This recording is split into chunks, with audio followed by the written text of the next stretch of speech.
Ladies and gentlemen, welcome back to the workshop. It's fantastic to have you here because we are working on an extremely complicated handle assembly, which is called an integral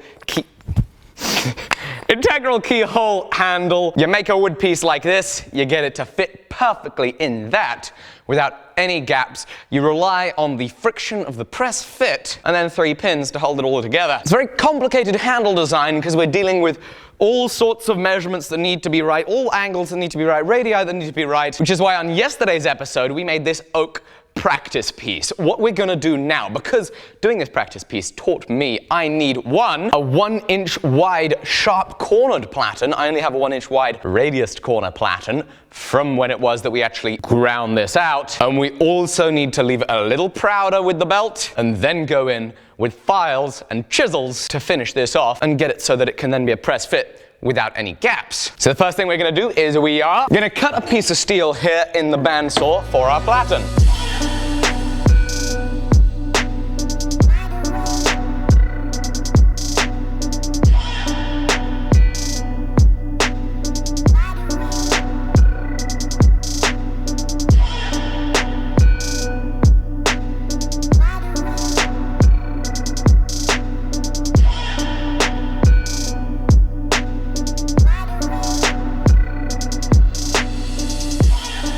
Dougally. So we've got our platen made up, sharp corner platen. It's about 1 inch wide. It's actually a little less than about 1 inch. What we're now going to do is we're going to take another piece of oak. We're going to square up the end.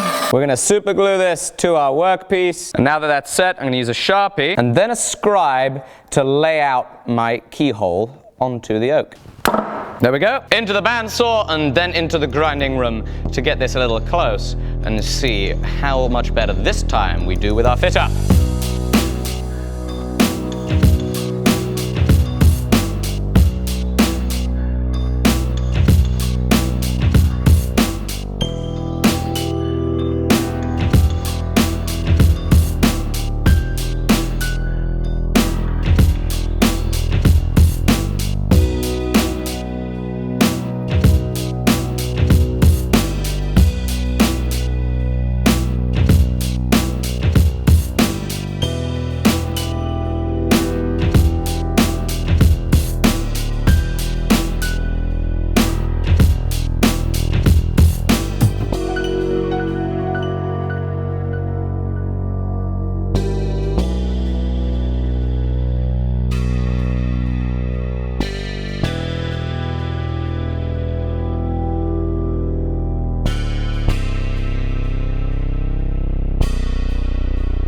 Take 3.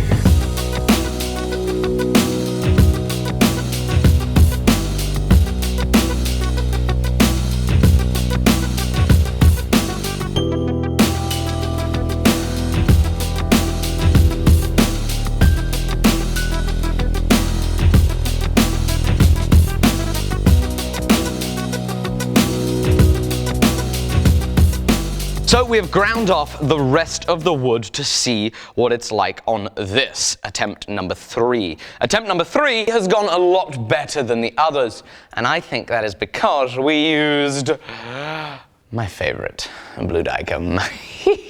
Blue diecom is very helpful. It enabled us to see the scribe lines a lot more clearly than before. One of the things I'm running into when I'm scribing this is that oak, it has, in its grain, it has the porous bits that are thin and then the more dense bits of the grain of the oak, which means that it's difficult to get a really accurate scribe because it's running out on me. That's been a struggle of mine, but I don't think it's the reason that we have issues here. I think it is now a case of taking what I've learned from going bang on the scribe line and seeing what typically happens. And if you have a look, what happens is that as I press this in, I think the wood is having a tendency to shift up. For whatever reason, as it presses in, as this expands, as we're putting a lot of pressure on the wood, it's wanting to move upwards in that direction, further away from our keyhole. And I think that's evidenced by the gap that we have here at the front, really clear on this side, and of course, the huge gap that we're getting back here right at the end of our keyhole This was a stupid design element. I shouldn't have done this. When people make keyholes, they do it differently, and I was stupidly trying to reinvent the wheel with my design. There was no point reinventing the wheel. Many people have come before me, and there's a reason they do other keyhole designs than this. Probably to do with the fact that it works a little bit better. They usually have the keyhole convex out and go to 0 as it meets into the wood at the very tip there. Would that have been the right way to do it? Probably. But then again, I've seen people do really complex stuff, so maybe not. I don't know. I don't even know what I'm talking about. I never know what I'm talking about. A really handy trick is oftentimes your eyes will deceive you. I find this a lot. Whenever I take a photo of something I'm working on and I zoom right in, I'm really able to clearly see where there are errors in with it. For example, with my eyes, I could only spot this end issue, but you can see I'm also too small here and too small there. Using a phone is a really, really handy little tool to help us out there. You can also see that we don't have contact here, don't have contact there. Wow, now that is super helpful because I wouldn't have spotted. Funny thing is that now that I look at it, I see it straight away. What is wrong with me that I didn't see it first time? Oh well. Anyway, so now we're gonna drive it out. Did you hit your finger twice? So I think one of my key pain points here is not being able to scribe very accurately and not being able to see my scribe very accurately. I have an idea. This is some G10.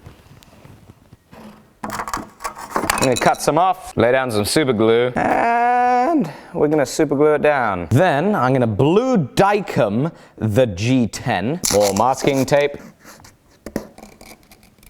More CA glue, more pressure, more praying I didn't super glue my fingers to it. And now when we scribe, hopefully that blue dicum allows us to see a nice clear white line from the G10 underneath it. Oh yeah, that looks great. Hopefully that, now that's a lot clearer. That's a lot clearer. Look at how much clearer that is.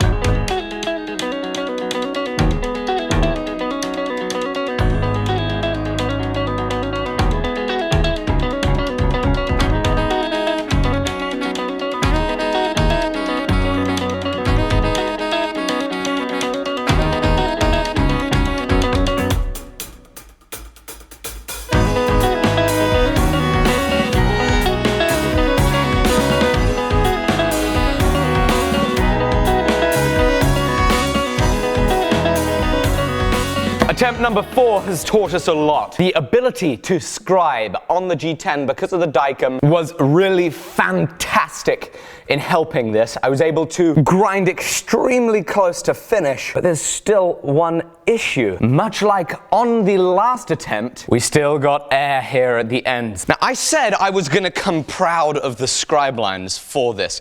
I actually ended up changing my mind, which was silly, but I changed my mind because I knew that this was the first time that I'd had an accurate scribe line, and I thought, okay, all the other scribe lines, not accurate, why don't I try following accurate scribe lines and still the same issue occurs? So looking at this now, what I am going to do on the next, we're going to do another practice piece, but I'm going to go, let's have a look at our feeler gauges.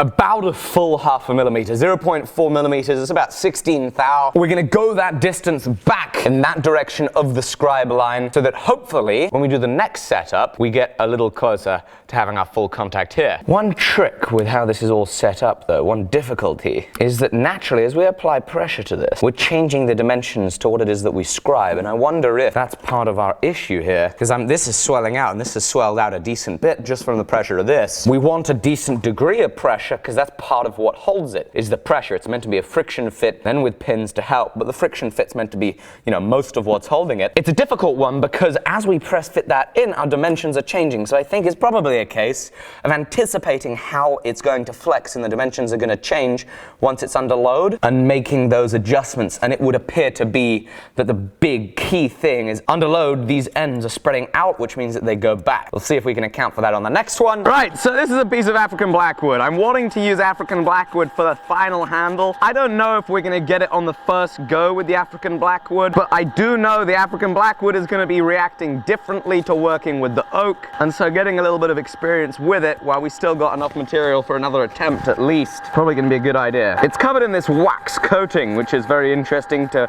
protect the wood while it's being stored and what have you. So if this goes well, we have a handle. If it doesn't, we've got enough material to hopefully fix that mistake and get it right on the next one. Here we go!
So for about 2 hours, I've slowly been fitting this up as best as I can.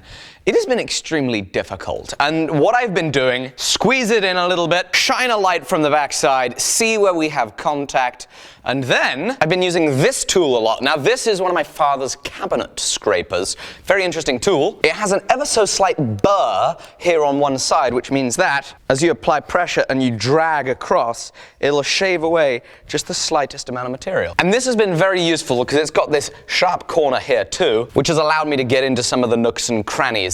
This is extremely difficult. Whenever you see a knife maker that has done a keyhole integral, you need to bow down, because let me tell you, people that get that right, they have some serious skill, some serious patience. Wow. I have a lot more work to do. I'm going to see you tomorrow on the very next episode. Thank you for joining me. Make sure you grab yourself some wonderful merch. I'd be very grateful, and you will have yourself fantastic bit of steel merch. Thank you so much. I'm going to see you tomorrow on the next episode.